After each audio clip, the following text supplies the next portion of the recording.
Now, the proof of how much Local Waste loves to talk trash comes in the form of this feature, which we present every Friday to wrap up our broadcast week. A chance for you to blow off a little steam, a little something we call Trash Talk.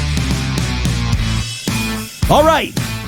Coming up a little bit later on in Trash Talk, the first ever submission from two dogs. That's right, two dogs had their paws pounding the keyboard, and we'll get to that in just a second. But first, this from Darlene, who says, Jespo, we've been watching the Olympics. We got locals participating, so it's much more personal. Kira Christmas is from our town, High River, and Finley Knox from Okotoks, Alberta. People on social media have been so negative about these Olympics to the point where they're taking rude and crude pot shots at individuals. Now, I know there's some controversy around these games, so why are the athletes becoming the targets? Getting to the Olympics is a big deal. Think about the odds they've overcome. A friend of ours has a daughter who plays with the women's 7 rugby team, Kiara Wardley, the youngest member of the team, and she deserves to be there. People cheered for her when she scored goals. Then she got seriously hurt. We were horrified to see it happen. Her family devastated. They felt helpless. Now, these same social media spaces where people were all supportive, no response to Kiara's injury. What, not a big deal? Happens all the time?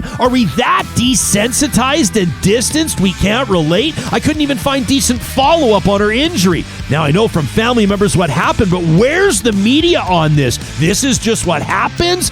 Fickle fans, fickle media. Seriously, using words like failure and losers during broadcasts and in follow-up seems unsupportive to me. That from Darlene. How about this one from Danielle, who says to Dr. Hinshaw in Alberta, that apology is not an apology. You're talking about anger from some people. There are hundreds and hundreds of Albertans protesting against this united, corrupt government every day in Calgary, Edmonton, and Red Deer. You say you're not abandoning Albertans. We've gone for 18 months. You've been telling us to wear masks, wash hands, social distance, not socialize at Christmas.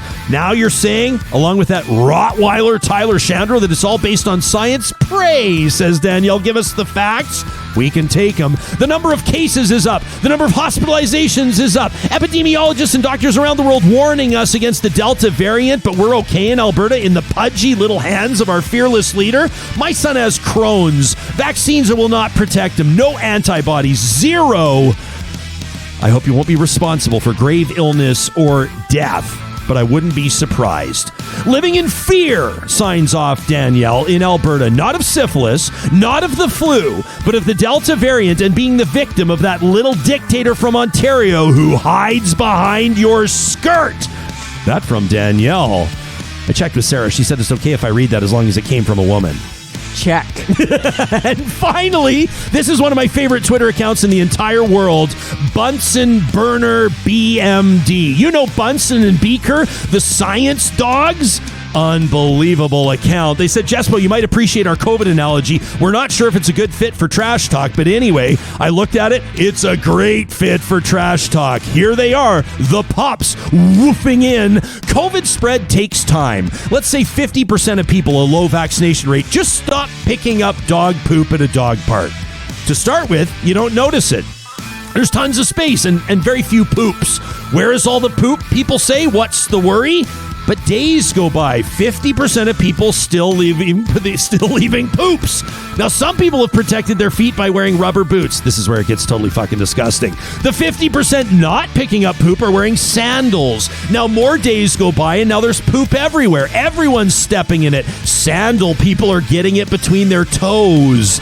Now, sorry, everybody. Now, some sandal people have blisters or sores, and ooh boy, with all that poop, do their feet ever get infected? The poop changes, and it's now super nasty, sticky, and clingy.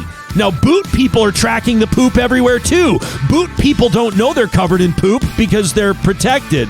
Now, to make matters worse, some sandal people refuse to see the poop, claiming it's all part of the big poop bag conspiracy. Now, that doesn't stop them from getting covered in poop and getting sick. Disease takes time to spread. Pick up the poop. Wear the boots.